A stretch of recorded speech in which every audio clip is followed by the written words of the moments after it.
Hai, welcome back in another video. Dan hari ini aku mau ngebuat another book review atau review buku lagi.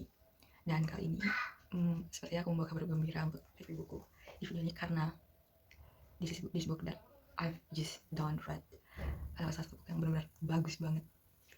Dan itu buku ini, The Kite Runner. Aku sebenarnya nggak ekspektasi sama sekali aku bisa pinjam buku ini dulu sekarang karena aku pikir kayak aku nggak bisa berjuang dengan buku ini kecuali kalau aku beli, tapi ternyata dia ada di perpustakaan dan ngebuat aku kaget-kagetnya. Dan aku baca buku ini termasuk cepat karena aku berpikir kayak ini bakalan lama gitu buat aku selesaiin, ternyata enggak, bisa selesaiin dengan cukup cepat dan aku udah selesai bacanya. Dan setiap kali aku buka buku ini dan setiap kali aku membaca buku ini aku selalu nangis. Mungkin nggak ada momen dimana aku nggak nangis. Kayak this book is hard, it's literally make you heartbroken karena emang sesedih itu. Jadi sinopsisnya itu ceritanya tentang Amir, tokoh utamanya namanya Amir. Dia itu punya semacam teman satu rumah atau saudara sepersusuan namanya Hasan. Jadi cerita di antara Amir dan Hasan ini dimulai dari mereka kecil tinggal sama-sama di satu rumah, dan Amir ini tuh dia adalah anak yang tumbuh tanpa ibu, jadi ibunya meninggal pas dia melahirkan dia. Begitu pula Hasan. Hasan pun itu ibunya nggak meninggal, tapi ibunya nggak menyukai dia dan meninggalkan dia dan bapaknya, which is bapaknya namanya Ali, bapaknya Hasan namanya Ali. Nah si Ali ini bapaknya Hasan itu bisa dibilang juga teman dekat dengan bapaknya si Amir. Bapaknya Amir ini dan Ali udah tumbuh besar dari kecil, mereka satu rumah. Dan Ali ini suka semacam diadopsi gitu sama si kakeknya Amir. Jadi bapaknya Amir dan Ali atau bapaknya Hasan. Jadi bapaknya Amir, bapaknya Hasan itu temenan dekat, hubungan mereka sangat dekat banget. Terus begitu pula Amir dan Hasan, mereka dekat banget. Jadi kenapa judulnya The Kite Runner? Karena emang inti dari cerita buku ini banyak berputar atau bisa dibilang kayak momen yang paling signifikan di dalam buku ini tuh momen dimana mereka berlomba layang-layang. Aku nggak bisa kasih spoiler banyak, tapi ini buku sesedih itu, sesedih itu. Aku tiap kali baca buku ini benar-benar kayak teringat gimana sedihnya ceritanya. Dan ada beberapa bagian yang membuat aku cukup traumatis. Kenapa aku bisa bilang kayak gitu? Karena pas aku selesai baca bagian cerita itu, terus aku sholat, aku tuh kayak keinget bagian itu dan kayak traumatis banget. Karena aku nggak menyangka bahwa si Hasan harus mengalami banyak hal yang begitu buruk dalam hidupnya. Begitu pula Amir, aku kadang kayak ngeliat Amir tuh kayak sedikit sisi diriku, dimana kayak Amir tuh sosok yang keras sama dirinya dia sendiri. Dan walau bagaimanapun dia selalu merasa bahwa dia tuh membuat satu kesalahan besar dan dosa besar dalam hidupnya.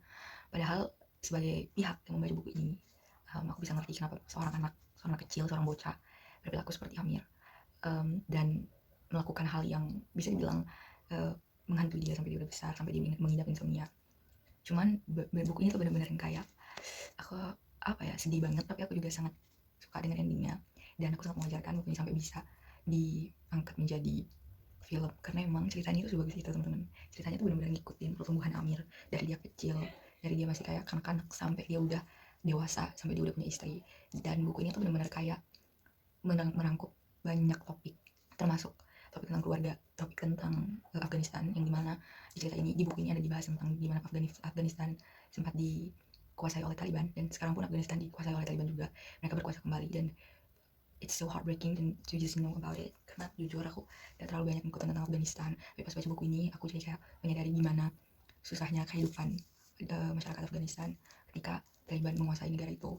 Terus aku juga suka gimana latar dari cerita ini, which is di Kabul pada tahun 19 berapa gitu, yang dimana kayak menurut aku pada saat itu pasti kayak masih lebih secara sosial kita masih lebih kental masyarakatnya. Terus juga kayak anak-anak tuh masih main-main di luar rumah dan masih rame lah gitu ya main-mainnya, jadi nggak kayak sekarang.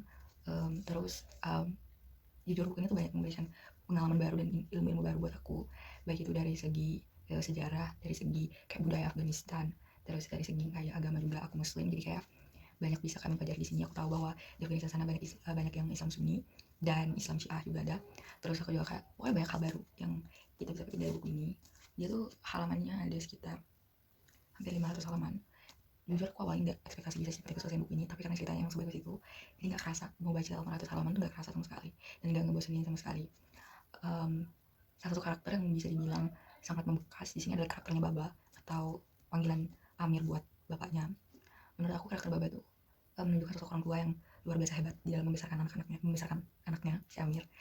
Walaupun memang di awal-awal cerita kita bakal melihat banyak kekurangan Baba dalam menjalankan perannya sebagai sosok ayah ya, sosok orang tua tunggal untuk Amir. Tapi menurutku ketika kita udah makin lama membaca bukunya, at least me, I can feel it how great Baba trying to be the parents for Amir gitu. Terus aku juga sangat mengagumin sifatnya Hasan, yang dimana dia benar-benar punya hati yang murni, baik, luar biasa. Kalimat Hasan yang sangat membekas dan kayak banyak orang-orang bicarain, pembaca lain bicarain adalah untuk kamu Amir Jan ke 1000 kalinya. Dan itu kayak kalau kalian udah baca buku ini, itu kalimat yang pasti banget membekas di hati kalian, karena emang ngena banget gitu loh apa yang dibilang Hasan kepada Amir pada saat itu. Jujur di dalam buku ini tuh kayak benar-benar membuat aku menyadarin bahwa orang-orang yang selama ini bilang buku ini bagus itu benar-benar nggak berlebihan, ini nggak overrated sama sekali, benar-benar worth it. Aku nggak tahu nih sebenarnya dirilis tahun berapa.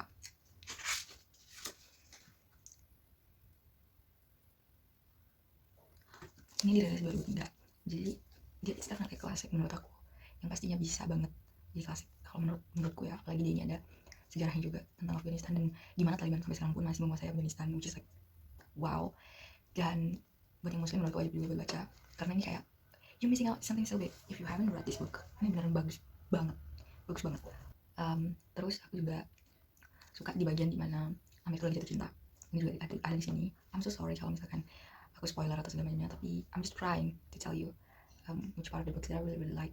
Salah satunya momen dimana dia lagi suka sama seorang perempuan, dan dimana dia dengan perlahan-lahannya dan mengingat pesan babanya bahwa dia harus menjaga kehormatan babanya dalam mendekati perempuan. Di situ aku kayak this is good, this man is good gitu loh. Dia menggunakan cara yang emang benar-benar sesuai dengan syariat Islam untuk mendekati perempuan yang dia cintai. Terus di sini tuh Amir menjelaskan gimana kalau si perempuan itu adalah matahari paginya dia dikala dia mengalami Ielda. Jadi dia bilang si ceweknya itu adalah matahari paginya dia dikala dia mengalami Ielda, which is something like Ielda itu. Dan menurut saya suatu hal yang romantis banget, karena matahari pagi itu menunjukkan bahwa si perempuan ini memberikan suatu semacam kayak sinar, semacam penerangan di dalam kehidupannya dia yang dia rasa kayak luntang-lantung gak jelas di masa mudanya dia, yang kayak dia sedih luar biasa. And that's really beautiful, to be honest. Really beautiful, also really sweet. Untuk bintang, kayaknya ini buku yang pertama di tahun 2025 yang aku kasih 5 bintang. Kekurangannya menurut aku belum bisa nemuin kekurangan dari buku ini, jujur.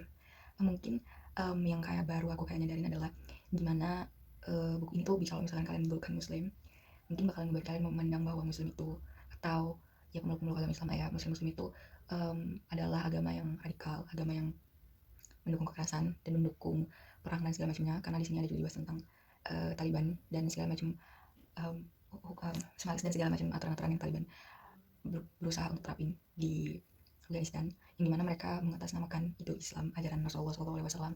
Tapi sebenarnya kalau kalian muslim asli, kalian tahu itu bukan. Kalau kalian yang benar-benar memahami Islam dan memahami cerita perjalanan Nabi Muhammad SAW, itu bakalan kalian ngerti kalau misalkan cerita di sini tuh yang menggambarkan tentang Taliban, Islam dan segala macam aturan itu nggak benar, terutama tentang masalah kekerasan dan peperangan. Islam itu tidak pernah mengutamakan cara itu. Kalau misalkan ada cara damai terlebih dahulu, walaupun itu kita bisa banyak mengalami kerugian, tapi dikasih pilihan buat cara damai harus dipilih. Okay? Tapi di sini kayak mungkin buat yang orang-orang luar itu bisa salah paham di bagian itunya. But hopefully dengan banyaknya informasi dan mudahnya kita buat mengakses informasi tentang Islam di zaman sekarang, aku rasa kita bisa meluruskan bagian-bagian itu. Cuman kalau misalkan cuma mengandalkan informasi dari buku ini, kemungkinan bisa sesat ya. Kemungkinan kita bisa ngerasa bahwa muslim itu kayak orang-orang pemeluk agama Islam itu sangat berpegang teguh sampai secara radikal mengedepankan syariat agamanya, padahal it's not that bad at all, okay, to be honest with you.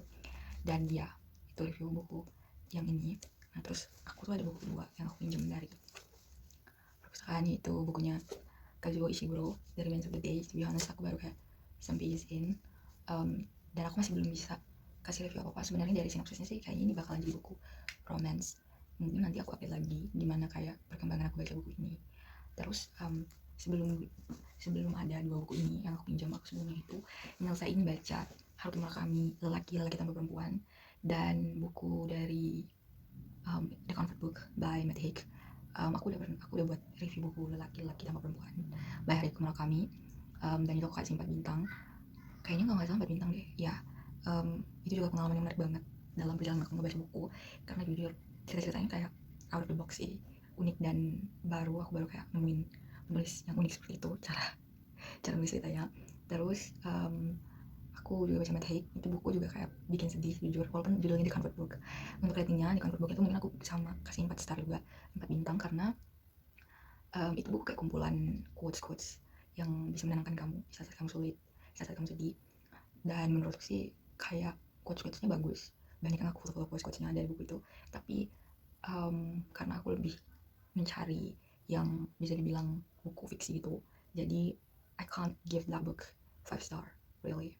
Aku senang banget karena dapetin first book of this year yang aku suka banget dan bisa dapat 5 bintang. I cannot wait to share with you another book reviews and meeting you again to tell you about the story and which part of the book that I really like, and I hope that it will be a great journey for me. And yeah, that's about it.